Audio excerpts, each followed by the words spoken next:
2 kali bilas saja cukup ya.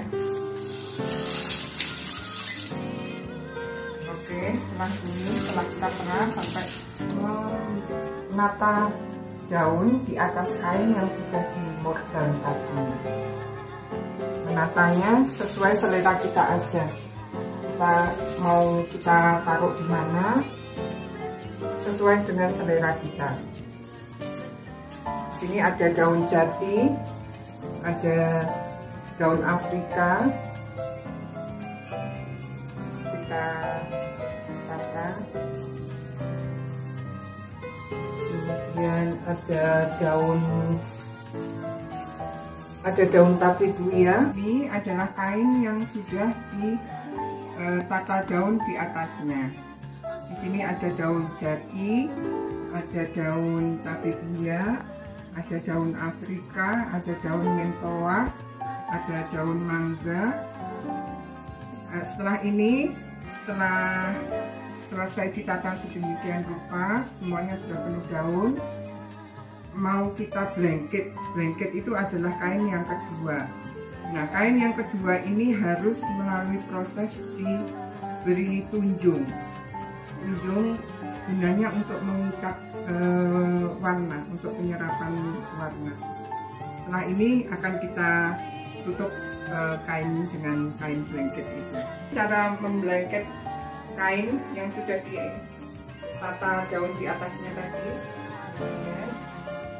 kemudian agak kita tekan-tekan ya, supaya daunnya menempel.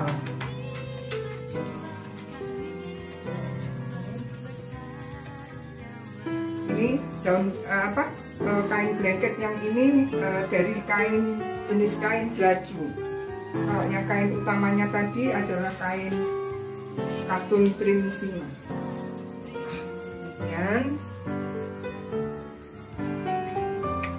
kita tekan-tekan lagi, keluarkan anginnya supaya dia betul-betul menempel sehingga bisa mengeluarkan. Kemudian setelah ini adalah melapisi plastik di atas kain ini, baru kemudian kita kukus. Adalah kain yang sudah ditutup dengan blanket tadi, kemudian atasnya kita alasi dengan plastik. Setelah dialasi plastik, kita tekan-tekan seperti ini dengan memakai kain supaya dia lebih lengket, atas bawah lengket seperti ini, supaya nanti warna daunnya keluar. Setelah ini siap untuk digulung.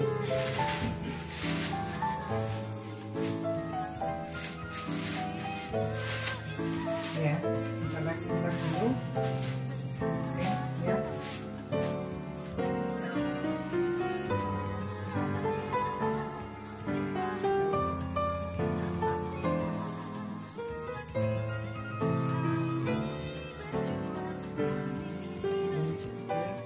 Satunya kita gulung. 1, 2, 3.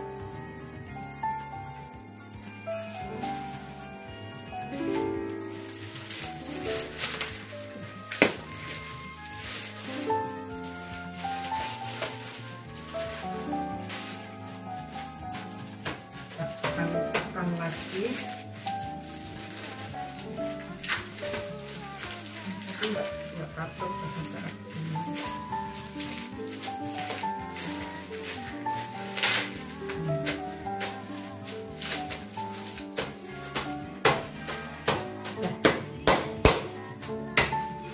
Pukul, tekan.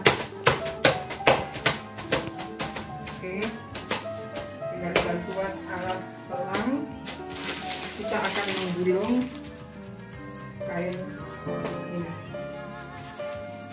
Gulung.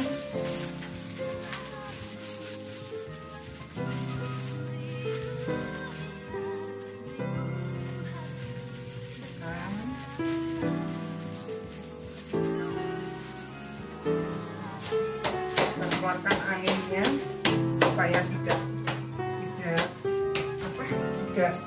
membesar, tidak menggumuk,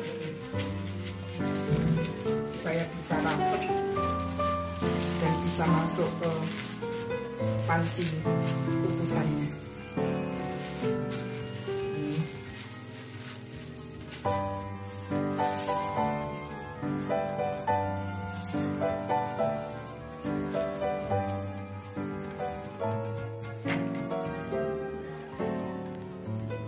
Hasilnya seperti ini. Nah, ini akan kita ikat dengan tali rafia.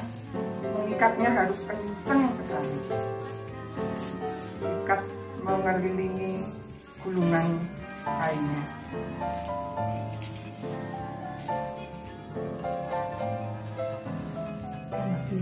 Ya. Kenapa harus digulung dengan diikat dengan kencang supaya warnanya luas dan sempurna. Sudah hampir selesai mengikatnya.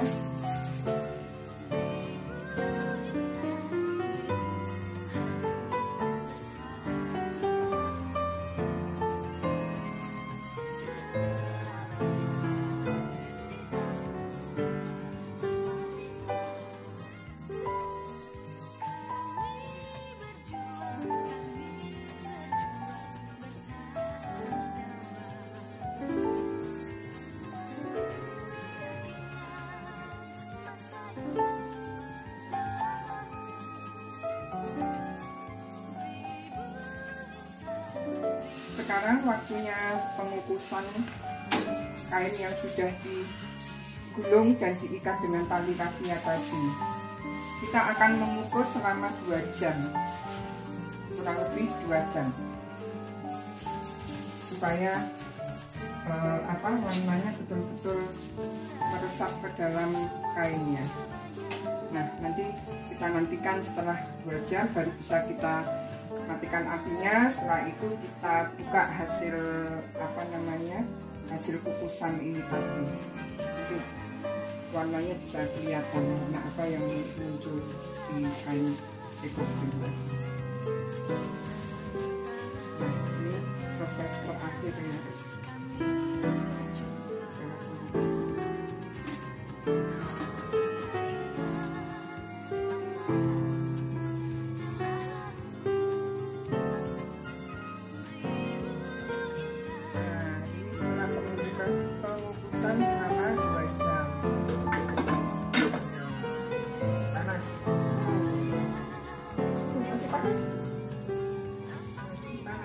Sebentar lagi kita buka. Jreng, apa ya? Masih panas sekali. Wow, apa ini?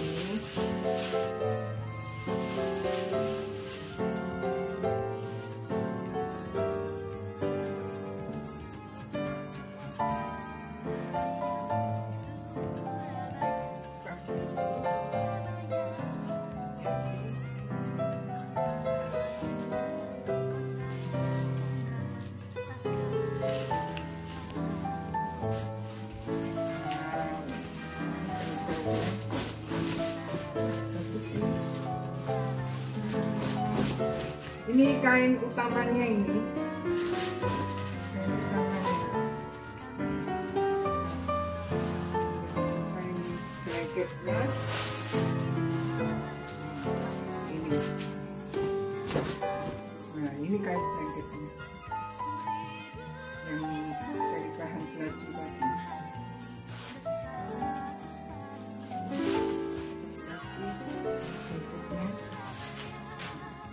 Ini ya, bagus kan? Oke, sekian videonya, semoga bermanfaat.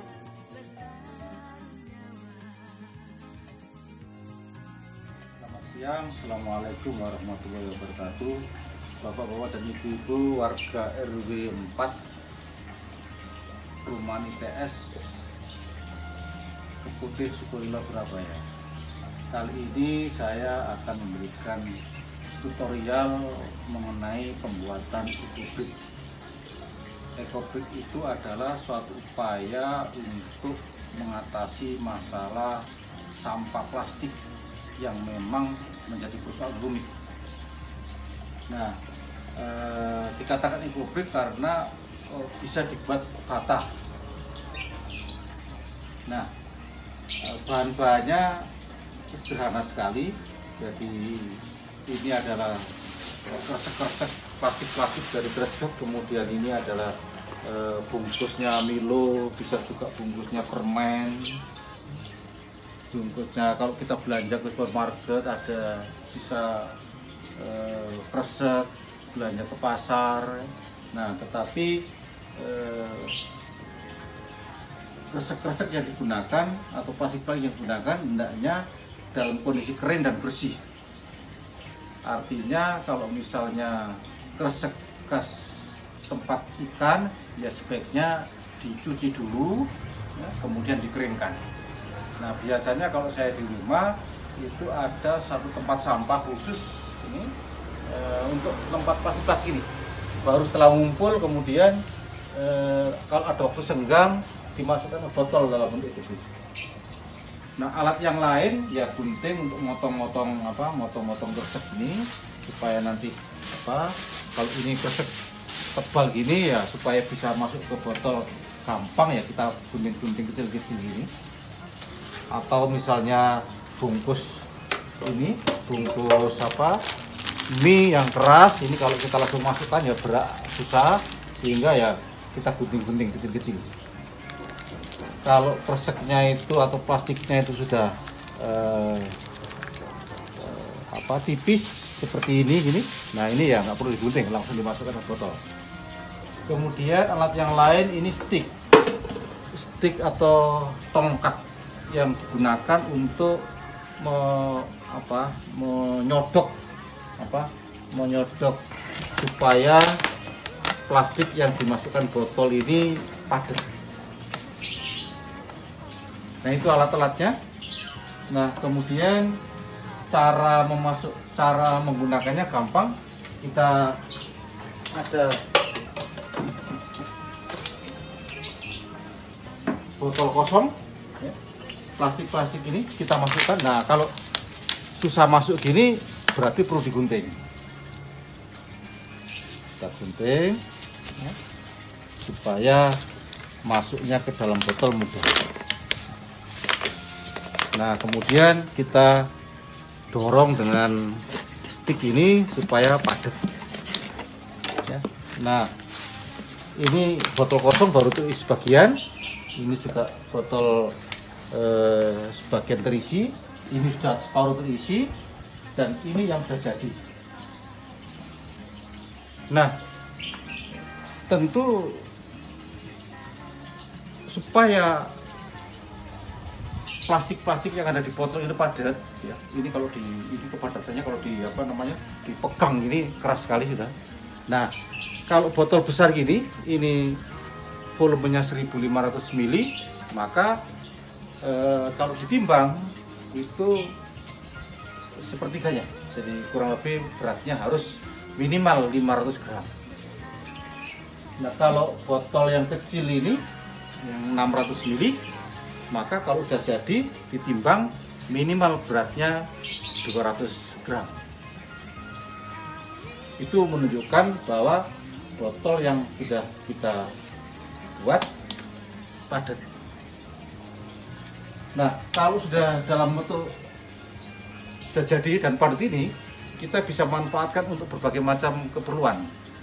Misalnya dibuat, nah ini adalah ada 7 botol yang isinya 150 ml. Nah, dirangkai jadi tempat duduk. Nah, ini bisa diduduki.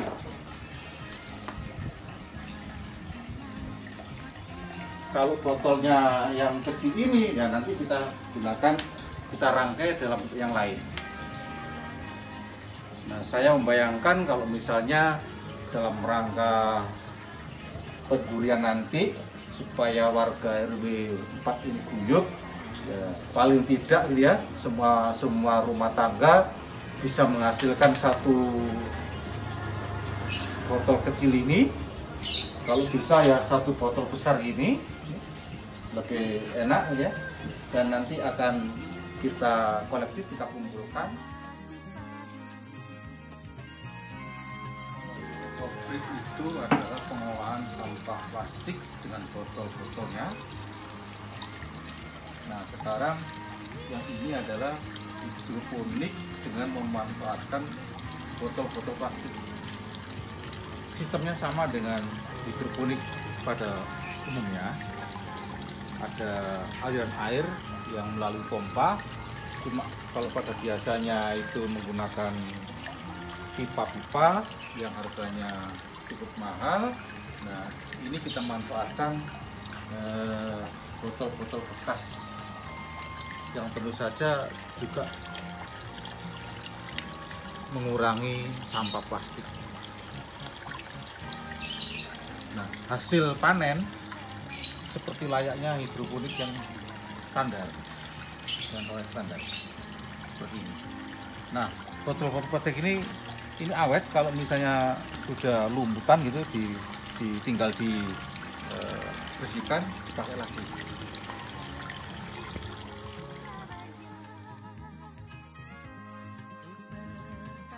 Monggo. Karena berbicara masalah kelor, saya waktu itu punya keinginan, kelor itu kan bisa dibuat macam-macam ya. Contohnya Bu Taslim membuat ini apa, dawet dari kelor. Terus kemudian saya juga ini apa, angan-angan membuat nasi kelor. Nah, ini sudah saya praktekkan.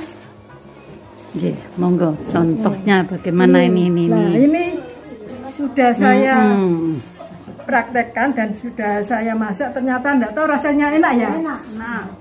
Enak ibu-ibu nasi burgernya. Enak.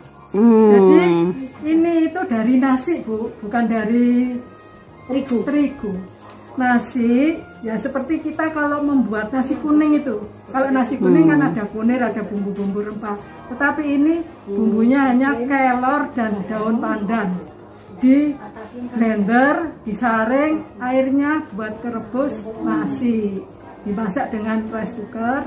Setelah matang, nasi itu dicampur sama susu, sama maizena, sama telur. Diaduk-aduk seperti buat adonan, diuleni seperti buat adonan roti itu. Nah, itu dicetak bunder-bunder seperti burger itu, kemudian digulingkan di telur, lalu dicelupkan ke tepung panet, tepung roti, baru digoreng. Harus telaten ini Bu ya. Jadinya ini. Nah, kelornya di mana itu Bu? Kelornya ini di dalam nasinya. Oh, di dalam nasi. Iya.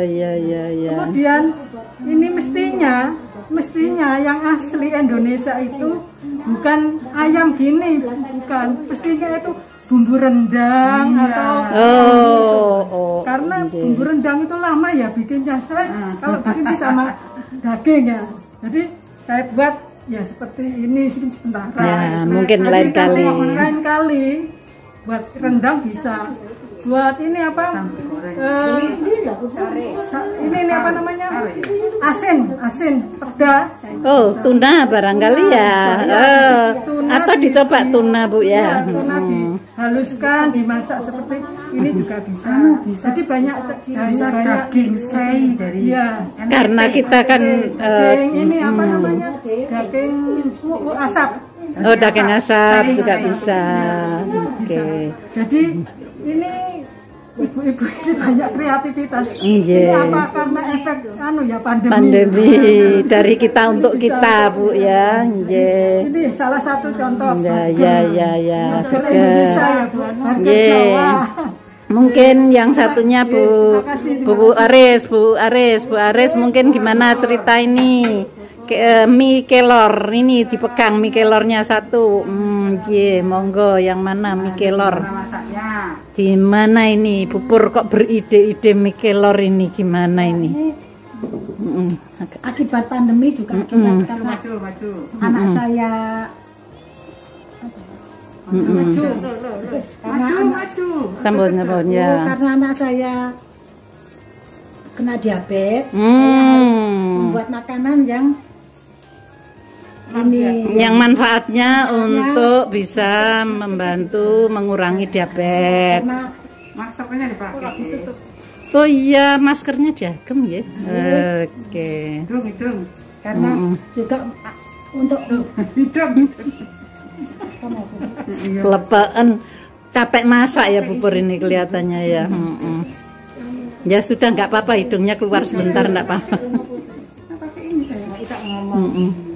ya kalau bahannya buahnya terigu, dari daun kelor sama garam sama itu aja Bu, cuman supaya kita bisa bumbu mie. Kalau buat mie nggak pakai bumbu, garam kok.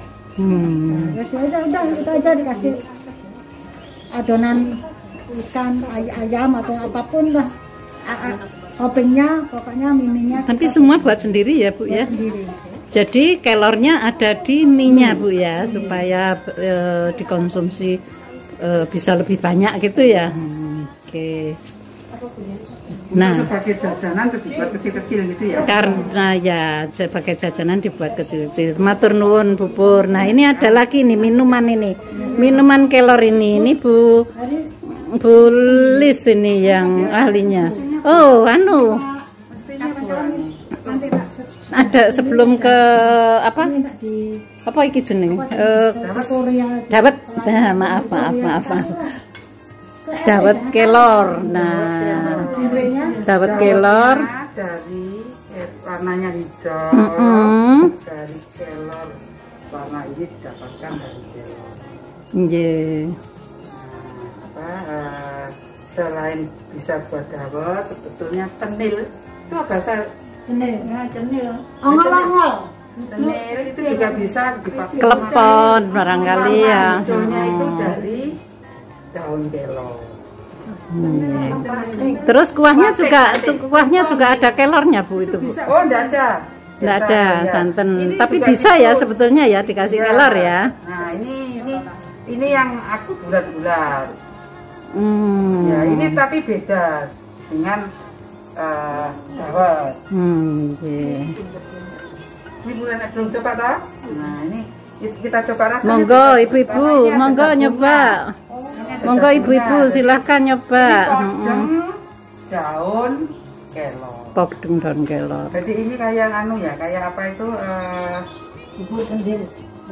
ya bubur Candil. Nah, ini. Enak Biasanya ya, Bu, ya? enak. Ini buatannya Bu Taslim.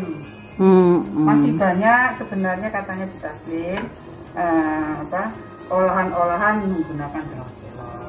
Tapi hari ini yang ditunjukkan oleh Bu Taslim adalah Dua macam ya, dawet sama candil. Bubur candil ya. Oke. Terus kalau yang di tengah itu apa Bu? Ini. Enggak, itu yang ada Ini tiangnya. apa itu hanya variasi saja. Ini dari jagung. Ya, jagung ini khasnya menurut Bu Taslim itu ada rasa kecut. Jadi diberikan aroma lain, rasa lain ya. Ini yang menyebabkan jagung ini bisa lebih tahan lama. Saya tanyakan chicken bukan jeruk tapi tidak tahu dia apa jeruk di pasar gitu ya kali ya. Kulit jeruk. Mungkin masih ada satu yang belum dijelaskan. Ini wedang kelor. Warnanya merah karena menggunakan karena ini menggunakan daun kulit secang, kulit kayu secang gitu. Rasanya memang ini minuman yang menghindari flu. Supaya lebih menarik diberi secang supaya berwarna merah. Secang, jahe, salam, jerih, kunir, terus daun kelor. Daun kelor. 7 ya Bu ya? 7 apa? Ada 7. Ada 7.